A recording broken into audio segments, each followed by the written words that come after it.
और इस कहानी के शुरू में और मेन कैरेक्टर को दिखाया जाता है जो अपने सामने देखकर शॉक हो जाता है। और हम देखते हैं कि उसके सामने एक डोर हवा में फ्लोट कर रहा है। डोर को हवा में फ्लोट करते हुए देखकर कहता है कि ये एक डोर हवा में कैसे फ्लोट कर रहा है। और उस डोर को चेक करते हुए कहता है कि ये डोर सच में यहाँ पर ऐसे ही लटका हुआ है, उसके पीछे कुछ भी नहीं है। और मुझे लगता है कि ये किसी तरह का मैजिक ट्रिक है। देखते हैं कि उस डोर को खोलने की कोशिश करता है, लेकिन वो डोर भी खुल जाता है। और देखते हैं कि ये अचानक उस डोर के अंदर खींचा चला जाता है। और ये उस डोर के अंदर आने के बाद कुछ भी समझ नहीं पाता और देखा जाता है उस डोर के अंदर। ये आसपास देखते हुए खड़ा होने लगता है और उसके बाद ये कहता है कि ये कैसे हो सकता है, इस डोर के अंदर एक अलग से स्पेस है और ये जगह पूरी तरह से अंदर से भरा हुआ है और यहाँ पर कोई है क्या। उसके इतने कहते ही उस अंदर से बहुत ही ज़्यादा क्रंच आवाज़ आने लगता है। ये सुनने के बाद ये भी हैरान हो जाता है। उसके अगली सीन वहाँ पर एक बहुत ही ज़्यादा खतरनाक स्केलेटन को दिखाया जाता है। स्केलेटन को देखने के बाद ये पूरी तरह से डर जाता है और ये अगले सीन वहाँ से भागने लगता है। ये देखकर वो स्केलेटन भी उसके पीछे भागने लगता है और उसके बाद ये उस डोर के बाहर आ जाता है भागते हुए और कहता है कि सॉरी, मुझे माफ़ कर देना बदरा, आज का दिन तुम्हारे लिए अच्छा होना चाहिए। ये कहने के बाद उस डोर को लॉक कर देता है वहाँ पर। और उसके बाद देखते हैं कि वो डोर वहीं पर ही गायब हो जाता है। ये देखने के बाद वो लड़का कहता है कि होली शिट, ये वॉल तो बहुत ही ज़्यादा डेंजरस है और मैं होप करता हूँ कि ये फिर से अपेयर ना हो। रुको ज़रा, ये दरवाज़ा कहाँ पर है? सच में ये क्या गायब हो चुका है?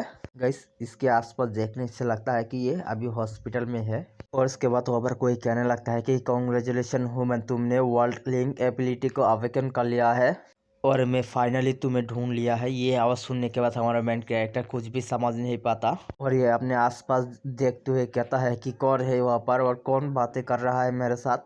फिर से वही आवाज़ कहता है कि तुम्हें पैनिक करने की ज़रूरत नहीं है और मैं दूसरे वर्ल्ड पर ट्रैप हो चुका हूँ और मैं तुम्हारे साथ टेलीपैथी के साथ कम्युनिकेट कर पा रहा हूँ और मैं यूज़ कर रहा हूँ जो इंटर डायमेंशनल कम्युनिकेशन के वजह से तुम मुझे सुन पा रहे हो और ये लिमिटेड है।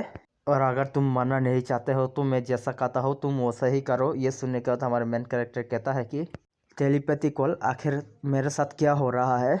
फिर से वही आवाज़ कहता है कि पहले तुम अपना बैग को ओपन करो, वहाँ पर एक कृपी सा एक स्टैचू है इसके अंदर। और ये बैग को खोलते हुए कहता है क्या एक स्टैचू है मेरे बैग के अंदर? और उसके बाद उस स्टैचू को देखते हैं जो एक स्केलेटन की तरह है और ये देखकर कहता है कि हाँ ये तो सच में है यहाँ पर। और फिर से वही आवाज़ कहता है कि हाँ ये वही विकेज गोस्ट किंग के कार्सेस स्टैचू है और किसी ने तुम्हारे ऊपर कार्स करने के लिए और तुम्हें मारने के लिए किया है और तुम्हारे सोल को चुराने के लिए भी, बट तुमने यहाँ पर सर्वाइव कर लिया। और उसके बाद हमारे मेन कैरेक्टर को कुछ महसूस होता है और कहता है कि जो मेमोरी वापस आ रहा है ये तो ओरिजिनल ओनर का है इस बॉडी के और ये बॉडी तो बिलोंग करता है एक मिडिल स्कूल का है और इसका नाम है शैनी। और गैस पता चलता है कि ये मर चुका है, पहले मरने के बाद इस बॉडी के अंदर आया है और इस बॉडी के ओरिजिनल नाम है शैनी। इसे इसलिए हम शैनी कहकर बुलाने वाले हैं। और उसके बाद कहा जाता है जो ओरिजिनल ओनर है उसका सोल डिस्ट्रॉय हो चुका है इस स्टैचू की कर्स के वजह से। एंड सेम टाइम में मैं मर चुका था ज़्यादा काम करने के वजह से और ब्लू स्टार जो मेरा सोल है वो ट्रैवल कर चुका है और शेमलेसली मैं इस बॉडी को टेक ओवर कर लिया।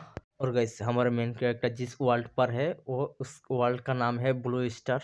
फिर से वही आवाज़ कहता है कि ह्यूमन जब ये किसी को मारने से फेल हो जाता है ये तब अनइमेजिनेबल पावर को रिलीज करता है और जो पावर एक्यूमुलेट होता है मिलियन सालों से जो सोल को चुराया है उससे। और अभी तुम उस गेट को समन करो करेक्टली, उस ये गेट तुमसे बिलोंग करता है। ये सुनने के बाद शैनी कहता है कि जो ये स्टेचू है अब तो पूरी तरह से गायब होने लगता है और देखा जाता है उसके हाथों से उस स्टेचू भी गायब होता है। और वही आवाज़ फिर से कहता है कि ये तुम सेफ ही अपियर कर सकते हैं, वर्ल्ड लिंक एबिलिटी है ये। और क्योंकि जब तुम इस गेट के अंदर गए थे तब तुम पोलाइट थे, इसके लिए तुम्हें ये टाइटल मिला है पोलाइट पर्सन। और उस टाइटल को देखने के बाद शैनी कहता है कि एक टाइटल लगता है किसी इक्विपेल पैसिव स्किल है ये। और वही आवाज़ कहता है कि जो मेरा स्ट्रेंथ है वो ख़त्म हो रहा है, ह्यूमन तुम केयरफुल रहना। जिसने भी उस कार्स स्टैचू को यूज़ किया है तुम्हारे ऊपर, जब उसे रियलाइज़ होगा तुम जिंदा हो तब वो वापस आएगा। हो सकता है कि वो अभी भी आ रहा है।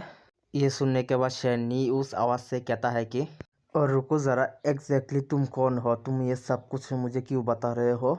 ये सुनने के बाद वो आवाज़ कहता है कि क्योंकि मुझे तुम्हारी ज़रूरत है। और आज तुम जिस वर्ल्ड पर जाकर गिरे हो उस वर्ल्ड को नाइटमेयर रियलम कहता है। और ये वही वर्ल्ड है जिसके अंदर मैं ट्रैप हुआ हूँ। ह्यूमन, तुम्हारे स्ट्रेंथ को बहुत ही ज़्यादा बढ़ा लेना और नाइटमेयर रियलम के जो डीपेस्ट पार्ट है उसके अंदर जाकर मुझे फ्री कर लेना। और जब तुम ऐसा करोगे तब मैं तुम्हें अच्छे से रिपे करूँगा।